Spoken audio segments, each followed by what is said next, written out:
我係由十萬個為什麼覺得我真係非常之中意王菲嘅，首歌都唔同 style， 帶入新 style 嘅時代，成個唱片封套啊等等咧，都係由佢自己設計嘅。應該最紅係咪來又如風，你又如風？就我係五音不全嘅，對唔住。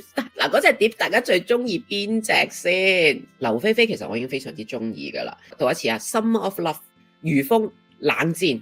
長大，若你真愛我，跟住仲有隻嘟嘟哒哒 Do We Really Care 呢隻碟，大家最中意邊首歌？